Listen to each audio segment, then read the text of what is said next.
kata-kata di antara kita, walaupun perkataan itu merupakan ukuran yang ujian sekalipun.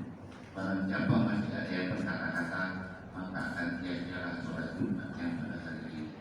Maka dari itu, marilah kita diam, kita dengarkan. Mudah-mudahan rangkaian ibadah kita pada hari ini diterima Allah Subhanahu wa Ta'ala. Amin.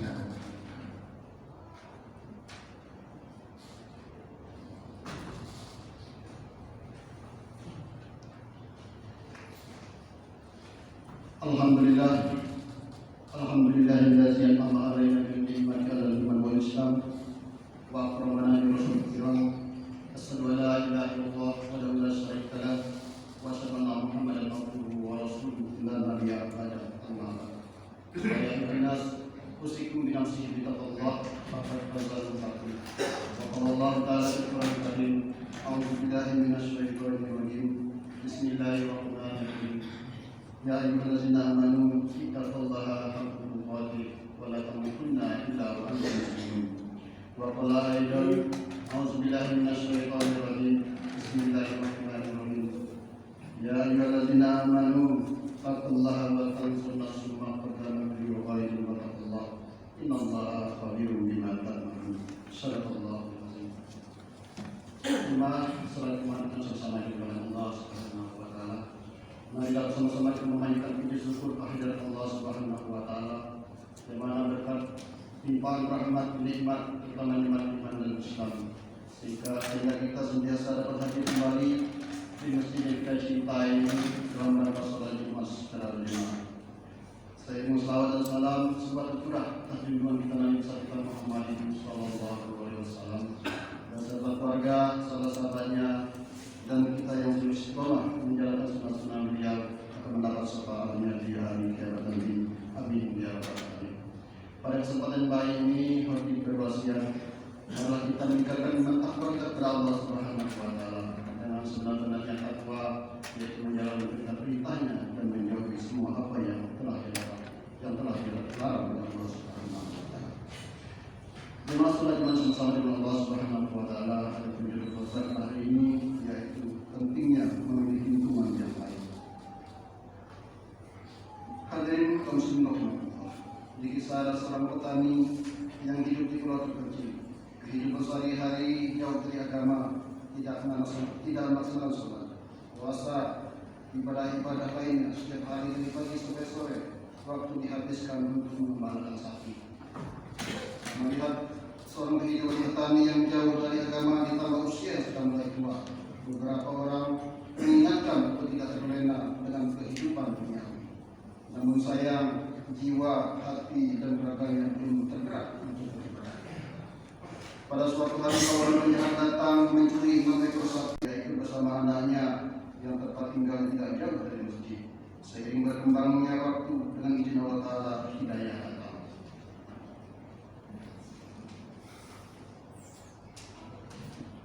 Menghampiri tersebut, akhirnya ia rajin beribadah, menunaikan sholat 5 waktu berjamaah dan rutin mengikuti kajian di masjid. Kaum muslimin rahimahullah, dari kisah tersebut ada suatu pelajaran yang berharga, yaitu pentingnya memilih lingkungan yang baik. Karena lingkungan yang baik akan mempengaruhi sikap kepribadian manusia. Sebaliknya, jika kita hidup di lingkungan yang jauh dari agama, iman kita pun semakin lemah dan jauh dari agama. Salah satu lingkungan yang baik adalah memilih teman atau sahabat. Berteman atau bersahabat adalah jalan penting yang bisa mempengaruhi keadaan seorang. Jika benar persahabatannya, maka akan ada banyak ilmu, hikmah, dan manfaat yang bisa kita petik. Namun jika salah cara dan faktor bertemannya, maka percikan kesalahan itu juga akan menimpanya.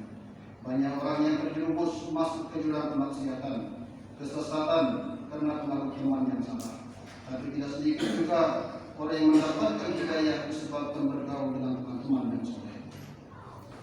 Rasulullah SAW memberikan gambaran tentang memilih sahabat.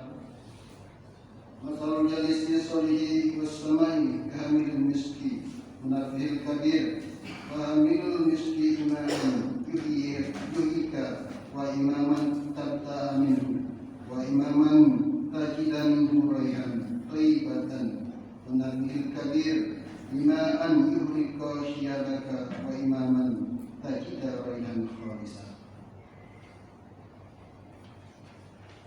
Permisalan teman yang baik dan teman yang buruk ibarat seorang penjual minyak wangi dan seorang pandai besi penjual minyak wangi mungkin akan memberimu minyak wangi atau engkau bisa membeli minyak wangi darinya. Dan walaupun tidak, engkau tetap mendapatkan bau harum darinya. Sedangkan pandai besi bisa jadi percikan apinya mengenai pakaianmu, dan kalaupun tidak, engkau tetap mendapatkan bau asam yang tidak sedap. Hadis Bukhari dan Muslim. Hadirin kaum muslimin rahimahullah. Bismillah, kita sebagai seorang muslim harus pandai dalam memilih sahabat. Lingkungan, karena lingkungan akan mempengaruhi kadar kualitas keimanan dan ketakwaan kita. Secara teori, ada 3 faktor yang mempengaruhi sikap mental pribadi seorang. Pertama, faktor keluarga. Rasulullah SAW bersabda, "Ma min maulidi illa yadatu alal fitrah, fabahu yuhawidani, au yunasiri, au yunasirani, au yumajisani." Setiap anak dilahirkan dalam keadaan suci, maka orang tualah yang menjadikan dia Yahudi, Nasrani atau Majusi. Kedua, faktor masyarakat dan lingkungan. Rasulullah bersabda, "Rajulu ala dini khalili falyanzur man yukhalil."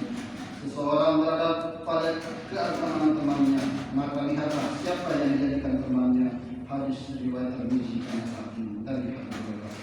Beberapa penelitian ilmiah telah menemukan bahwa sikap mental kepribadian seorang sangat dipengaruhi siapa teman dekatnya. Selaras dengan itu, Ali bin Abi Thalib berkata, "Bersahabatlah dengan orang yang selalu berbuat kebajikan, niscaya engkau menjadi salah satu dari mereka, dan jauhilah yang gemar berbuat jahat, niscaya engkau akan terhindar dari akibat kejahatan mereka." Ketiga, faktor pendidikan, baik pendidikan formal maupun non formal, pendidikan agama maupun pendidikan keagamaan. Para pakar pendidikan dan psikologi telah sepakat pengaruh keturunan, pengaruh pendidikan masih kalah kuat dibanding dengan pengaruh pergaulan. Tentang mahalnya sebuah lingkungan, sebagaimana ditinggalkan oleh Allah dalam surah Ibrahim 14. A'udzubillahi minasyaitonirrajim. Bismillahirrahmanirrahim. Rabbana inni askantu min zuriyati biwadi ghairi zakin inda baitikal haram. Rabbana liyuqimus sholata faj'al afidatan minan nas tahwil alaihim warzuqhum minas samarati la'allahum yashkurun. Ya Tuhan kami, sesungguhnya aku telah menempatkan sebagai keturunanku di lembah yang tidak mempunyai tanaman di dekat rumah Engkau, Baitullah yang dihormati. Ya Tuhan kami, jadikan itu agar mereka mendirikan sholat, maka jadikanlah hati sebagian manusia cenderung kepada mereka, dan berilah rezeki mereka dari buah-buahan, dan mudah-mudahan mereka bersyukur.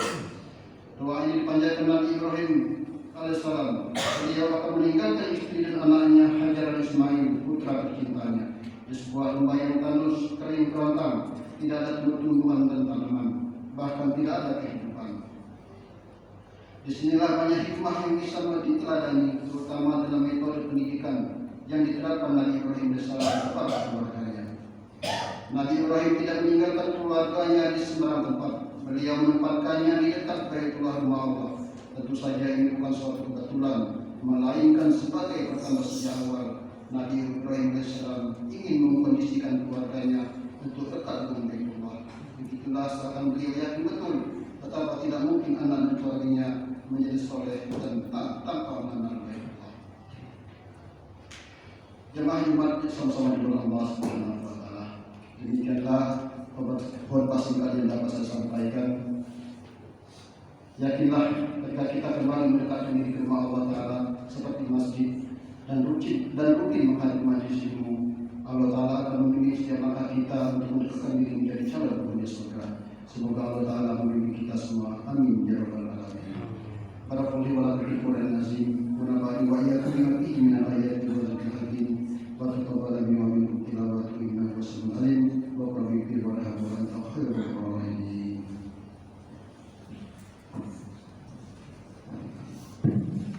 Allahumma sholli ala sayyidina Muhammad wa ala alihi sayyidina wa maulana